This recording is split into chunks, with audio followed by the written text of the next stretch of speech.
आज जो मूवी मैं आपको एक्सप्लेन करूंगा उसका नाम द रेड शूज़ है, जो कि 25 में रिलीज़ हुई। मूवी स्टार्ट होते ही हम देखते हैं कि एक लड़की स्टेशन पर किसी का इंतज़ार कर रही होती है कि तभी उसकी नज़र वहाँ पड़े शूज़ पर पड़ती है।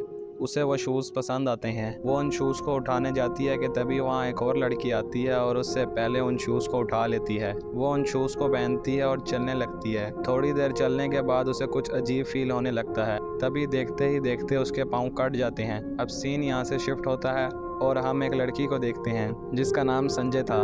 उसकी एक बेटी भी थी।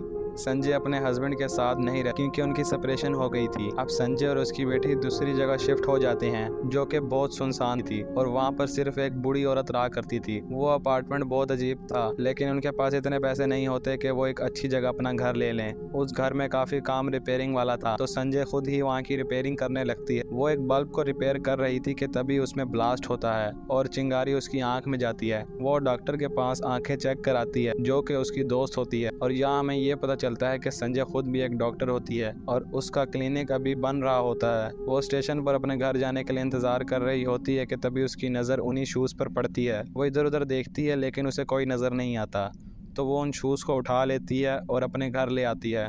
वो घर आकर उन शूज़ को पहनती है। शूज़ पहनकर उसे अजीब लगता है और उसे विजन आता है कि लड़की उन शूज़ को पहनकर डांस कर रही है और एक दूसरी लड़की उसे देखकर जेलस हो रही थी। वो उस विजन को इग्नोर करती है। तभी उसकी बेटी आती है और वो उससे उन शूज़ को ट्राई करने का कहती है, लेकिन संजय मना कर देती है। अब नेक्स्ट डे संजय अपनी बेटी को स्कूल छोड़ने के बाद अपने क्लिनिक पर जाती है जो कि अभी अंडर कंस्ट्रक्शन था और वहाँ पर एक लड़का था जो कंस्ट्रक्शन का काम संभाल रहा था। संजय उसे अपने घर डिनर पर बुलाती है। अब दूसरी तरफ हम देखते हैं कि संजय के घर ना होने पर उसकी बेटी उन शूज़ को पहन लेती है। वो शूज़ उसके साइज़ के नहीं थे, लेकिन देखते ही देखते वो शूज़ उसके साइज़ के हो जाते हैं और उसको भी विजन आना शुरू हो जाते हैं।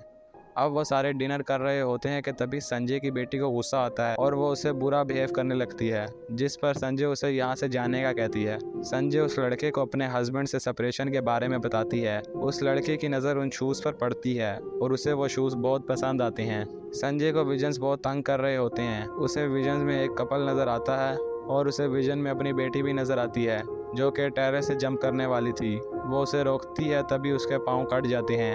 ये सब विजन थे, लेकिन संजय इनसे परेशान हो रही थी। वो अपनी बेटी को इन शूज़ को पहनने से मना करती है और ख़ुद भी नहीं पहनती। उसकी डॉक्टर दोस्त उससे मिलने आती है, उसे भी वो शूज़ पसंद आ जाते हैं।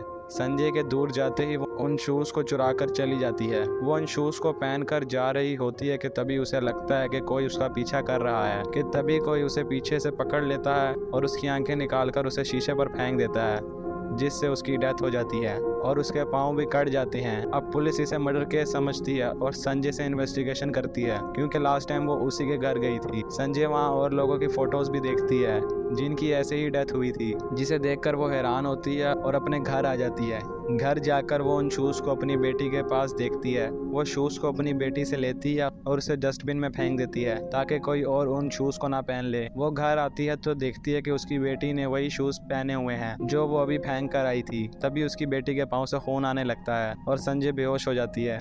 जब उसको होश आता है तो वो देखती है कि वो एक हॉस्पिटल में है और उसकी बेटी भी वहाँ है। वो देखती है कि उसके हाथ में वही शूज़ होते हैं। वहाँ वो लड़का भी था जो उसके क्लिनिक पर काम कर रहा था। वो उसे टेरेस पर ले जाता है और उससे बताता है कि यही शूज़ मैंने एक बहुत पुरानी पेंटिंग में देखे हैं। संजय उन शूज़ के बारे में और जानना चाहती थी, तो वो उसी लड़के के साथ इन शूज़ के बारे में और इन्फॉर्मेशन लेने जाती है, लेकिन उसे कुछ खास पता नहीं चल पाता।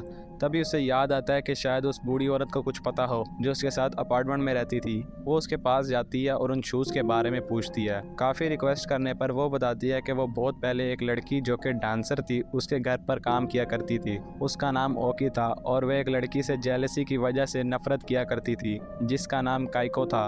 उस लड़की का एक दोस्त भी था। वो उसे एक दिन वही शूज़ गिफ्ट करता है और काइको को जेलसी होती है, तो वो उस लड़के को अपने जाल में फंसाती है और ओकी को इसके बारे में पता चल जाता है।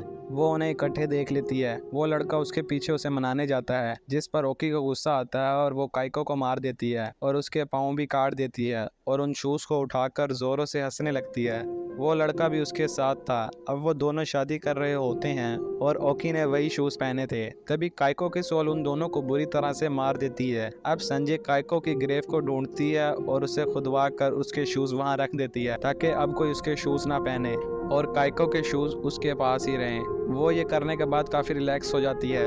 उसे वो लड़का पसंद था जो उसके क्लिनिक पर काम करता था। वो लड़का उससे नफरत करने लगता है क्योंकि उसकी बेटी ने उसको सच बताया था कि उसकी मामा की डिवोर्स नहीं हुई, बल्कि संजय ने अपने हस्बैंड को मार दिया है। जिस पर संजय को गुस्सा आता है और वो अपनी बेटी को मारने लगती है। वो संजय से बचते हुए स्टेशन में आ जाती है। संजय भी उसके पीछे थी। वो उसे मारने लगती है कि तभी उसे एहसास होता है कि ये वो खुद नहीं कर रही बल्कि काइको उससे करवा रही है। तभी वहाँ काइको की सोल आ जाती है और संजय की बेटी के हाथ में वही शूज़ आ जाते हैं। संजय काइको को कहती है कि मैंने तो तुम्हारे शूज़ वापस कर दिए, तो फिर तुम ऐसा क्यों कर रही हो? जिस पर वो कहती है कि तुम में ओकी है, यानी तुमने ही अपने हस्बैंड और अपनी दोस्त और उस लड़के को मारा है, और वो उसको मार देती है।